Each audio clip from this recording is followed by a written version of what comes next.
दोस्तों, पिछले कई दिनों से मैं दिल्ली की बिगड़ती कानून व्यवस्था का मुद्दा उठा रहा हूँ। पिछले खासकर 2-3 साल में दिल्ली में कानून व्यवस्था बहुत ज़्यादा बद से बदतर होती जा रही है।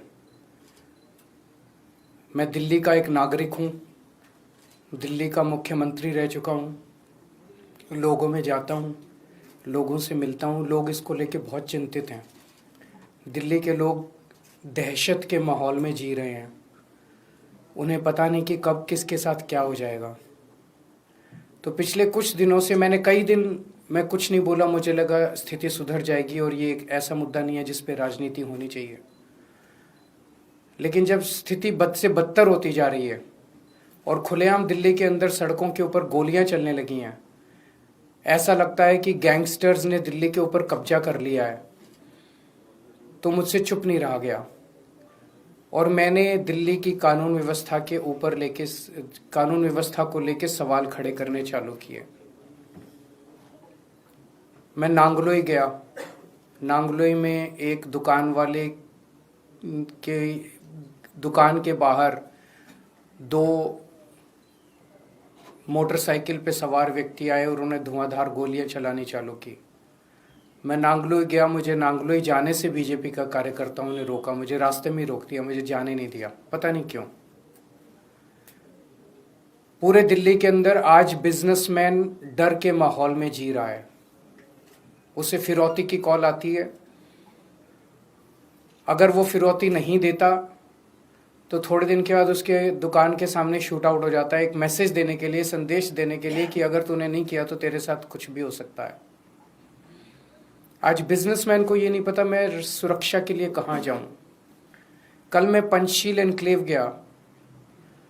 पंचशील एनक्लेव में वो एक तरह से दिल्ली का सबसे पॉश एरिया माना जाता है। वहाँ पे 64 साल के एक बुजुर्ग की निर्मम हत्या, चाकू गोद गोद के उनकी निर्मम हत्या कर दी गई। सीनियर सिटीजन्स जो हमारे दिल्ली में बहुत हैं, बहुत सारे ऐसे बुजुर्ग हैं जिनके बच्चे बाहर चले गए पढ़ने के लिए, नौकरी करने के लिए, अकेले रहते हैं, वो आज दहशत के माहौल में जी रहे हैं। दिल्ली की महिलाएं दहशत के माहौल में जी रही हैं। कभी किसी के साथ ईव टीजिंग तो रोज़ का ही काम है, लेकिन कभी किसी का अपहरण हो जाता है, मर्डर हो जाता है, गैंगरेप हो जाता है। आज महिलाएं दहशत के माहौल में जी रही हैं। आज मैं तिलक नगर जा रहा हूँ। तिलक नगर 2 दुकान वालों से मिलूंगा जिनकी दुकानों के बाहर शूट आउट किया गया। मैंने सोचा था ये सारे मुद्दे उठाऊंगा तो एक उम्मीद थी कि अमित शाह जी, आप सब लोग जानते हैं कि दिल्ली की शिक्षा, स्वास्थ्य, बिजली, पानी, ये चुनी हुई दिल्ली की सरकार आम आदमी पार्टी की सरकार के पास है।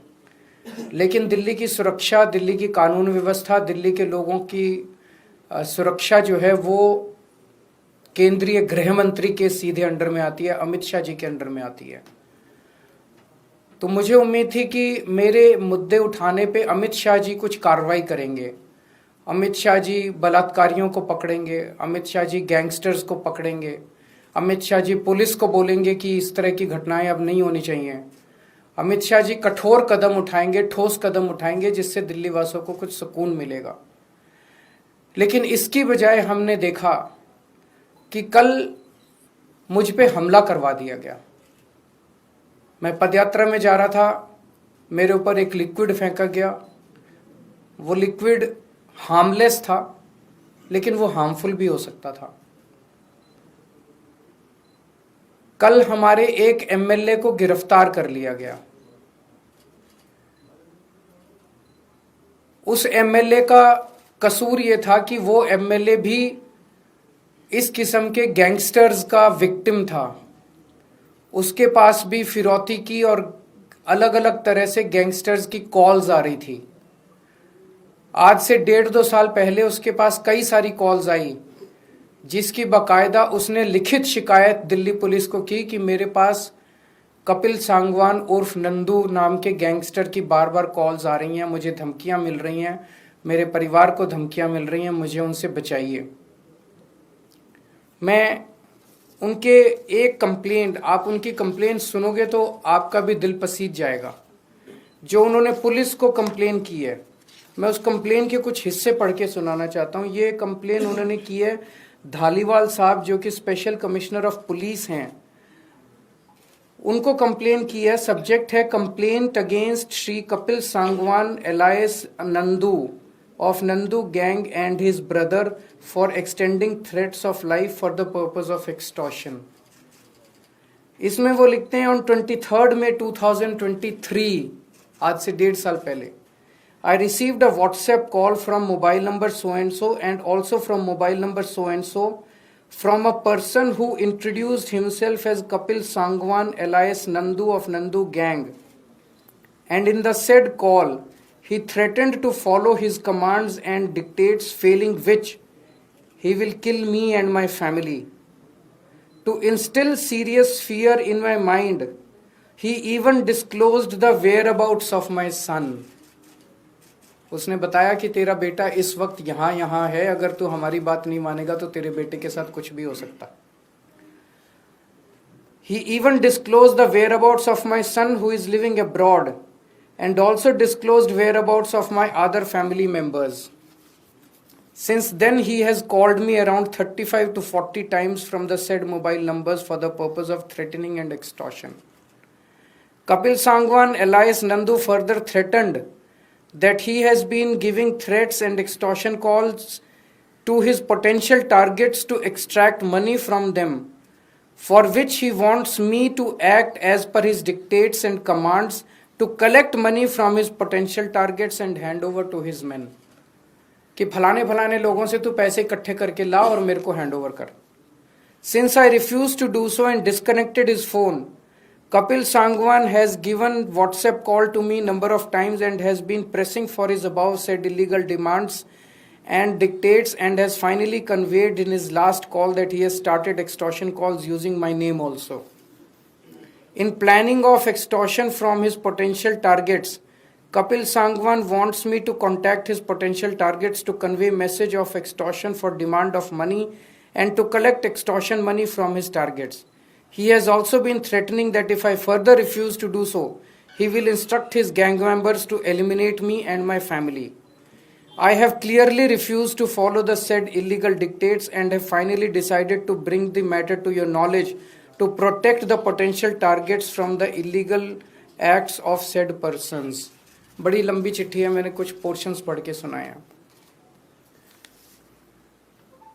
एमएलए नरेश बाल्यान कपिल सांगवान उर्फ नंदू का विक्टिम है। वहां से उनको इस तरह की कई धमकियां आई और उन्होंने, ये मैंने एक ही चिट्ठी पढ़ी है, उन्होंने कई चिट्ठियां दिल्ली पुलिस को लिखी कि इसके ऊपर कार्रवाई की जाए, मुझे लगातार धमकियां आ रही हैं। उस पे कार्रवाई करने की बजाय कल दिल्ली पुलिस ने नरेश बाल्यान को गिरफ्तार कर लिया। कल मेरे ऊपर हमला कराया गया।